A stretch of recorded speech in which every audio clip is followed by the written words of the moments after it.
आपकी मशीन जो है 91 डेज में बिल्कुल फ्री हो जाएगी अगर आपका 30 लाख का सेटअप है। और नमस्कार दोस्तों, कैसे हैं आप सब लोग।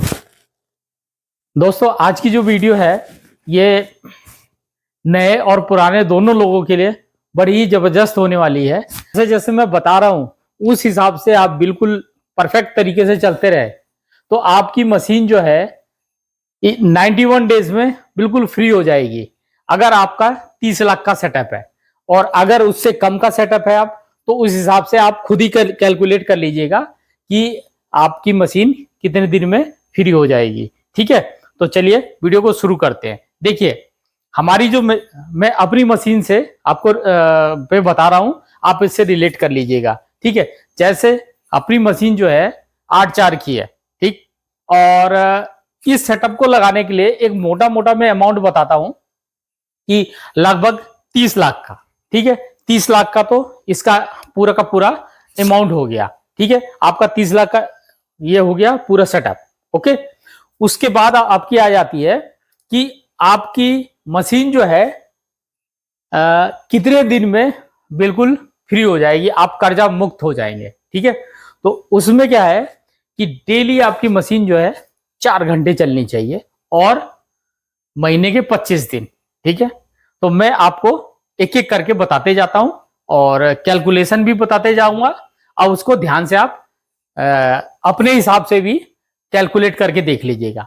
देखिए 1 घंटे में ये जो मशीन है ये 8 पास पे लगभग 192 स्क्वायर फीट निकाल देती है। ठीक है, और अब मिनिमम जो है 65 रुपए स्क्वायर फीट लेते हैं। ठीक है, तो 65 रुपए स्क्वायर फीट के हिसाब से अगर हम 1 घंटे का कैलकुलेट करते हैं तो 12,480 रुपए 1 घंटे का बनता है, 12,480।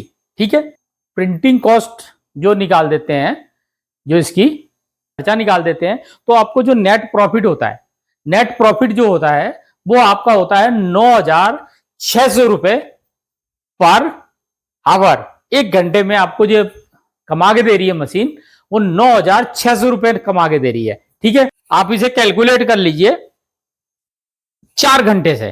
ठीक है, तो एक अमाउंट आएगा 38,400 रुपए। तो एक दिन का आपका जो एक दिन की जो कमाई हुई है 38,400 रुपए हुई है। केवल आपकी मशीन कितनी घंटे चली है? 4 घंटे। ठीक, महीने के 25 दिन, क्योंकि 3-4 संडे भी निकल जाते हैं, तो आप 25 दिन से कैलकुलेट कर दीजिए। 9,60,000 रुपए एक महीने में आपको ये मशीन कमा के दे रही है अगर आपकी मशीन डेली 4 घंटे चल रही है। और आपकी प्रिंटिंग कॉस्ट जो आप ले रहे हैं 65 रुपीज। ठीक है, ये हो गया क्लियर, आपका 9,60,000 रुपए एक महीने का। और आपका जो मशीन का सेटअप है ये अपने इसमें आपका खर्चा आ गया है 30 लाख रुपए। 9,60,000 से आप डिवाइड कर दीजिए तो मेरी जो कैलकुलेशन के हिसाब से आएगा 3 महीने 1 दिन के आएगा। ठीक है, तो लगभग वे 91 दिन होता है। तो 90 दिन में आपकी पूरी की पूरी मशीन जो है 30 लाख का जो सेटअप लगाया है वो हो जाता है फ्री। और अगर आपके शहर में मान लीजिए कि कम ज्यादा है, भाई कहीं पे 45 रुपए स्क्वायर फीट ले रहे हैं, कहीं पे 55 रुपए ले रहे हैं, तो एक में बहुत ही कम जो है जस्ट इसका हाफ करके आपको बताता हूं। ठीक, और अगर मैं इस कॉस्ट को जस्ट हाफ कर देता हूं तो ये मशीन आपकी 1 साल में बिल्कुल फ्री हो जाएगी। मतलब ये समझिए कि आपने 1 साल में जो कमाया है लगभग 30 लाख रुपए कमा लिए हैं। एक चीज और है कि आप जॉब कहां कहां से ला सकते हैं। तो देखिए जो मेरा जो है पिछले 21 साल का एक्सपीरियंस है, 21-22 साल का, 2005 से अब तक आप कैलकुलेट कर लीजिए कि कितने साल हो रहे हो, तो उसके हिसाब से मैं बताता हूं आपको वो जो ग्राउंड लेवल पे होती है। लेकिन ये मैं एक जो है कॉमन बंदे की कैलकुलेशन बताता हूं। देखिए सबसे पहले क्या है कि आपने मशीन लगाई तो थोड़े बहुत तो आपको जानने वाले होंगे। एक तो वो तो क्या है कि आपका रिजर्व कोटा हो गया। दूसरा क्या है कि आप जो है जिसको नहीं भी जानते हो, जैसे फोटो फ्रेमिंग वाले हो गए, उनके पास जाइए, उनके पास भी आप जो है उनको सजेस्ट कर सकते हैं क्या कैनवास सजेस्ट कर सकते हैं, और फोटो जो है एक्रेलिक वाले जॉब जो है वो सजेस्ट कर सकते हैं। ठीक है, फोटो फ्रेमिंग के और भी अलग अलग टाइप के आप चीजें जो है वहां जाएंगे तो आपको खुद भी आइडिया लग जाएगा कि कौन कौन सी चीज यहाँ पे है और कौन कौन सी चीज मैं दे सकता हूं। जैसे फोटो फ्रेम वाले होते हैं, उनको क्या है कि कैनवास चाहिए होता है। कैनवास पे क्या है कि यूवी से जो प्रिंट करते हैं, तो जब हम व्हाइट के साथ प्रिंट करते हैं, क्या वैलिड इमेज करके प्रिंट करते हैं, तो जो जैसे किसी के हेयर है तो वो आपको फील होगी, जोन जोन सा टेक्सचर रहेगा ना, वो आप अगर छुएंगे तो आपको फील होगा। तो उनको क्या है कि आप जो है सजेस्ट कर सकते हैं, क्या भला कि कैनवास सजेस्ट कर सकते हैं, फोटो फ्रेम सजेस्ट कर सकते हैं। ये तो हो गया फोटो फ्रेम वाले पे।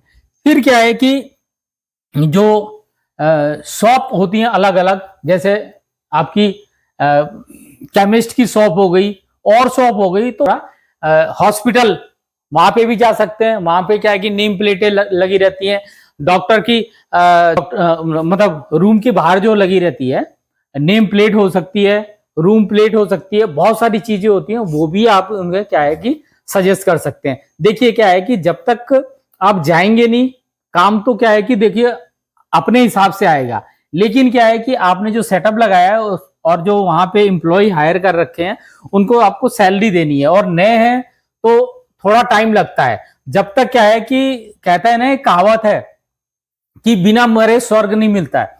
और उसी तरह क्या है कि आप अगर देखिए जैसे पढ़ाई का है, पढ़ाई में भी जब तक आप डीप जो है नहीं पढ़ेंगे तो आपको 100% रिजल्ट नहीं मिलेगा। तो ये भी क्या है कि बिल्कुल उसी की तरह, जैसे तपस्या भी करते हैं तो तपस्या में भी बिल्कुल लीन हो जाता है, तन मन धन सब कुछ आपको लगाना होता है। ठीक उसी तरह क्या है कि बिजनेस भी एक तपस्या है, अगर नए नए हैं तो आप, तो उसके लिए क्या है कि आपको इन जगहों पे जाना पड़ेगा। ठीक है, उसके बाद आ जाते हैं मॉल। मॉल में भी आप जा सकते हैं, या कोई शॉप बड़ी है उस पे भी जा सकते हैं, क्योंकि बहुत सारी चीजों की जरूरत होती है, वहां पे भी जा सकते हैं आप। ज्वेलरी शॉप पे जा सकते हैं।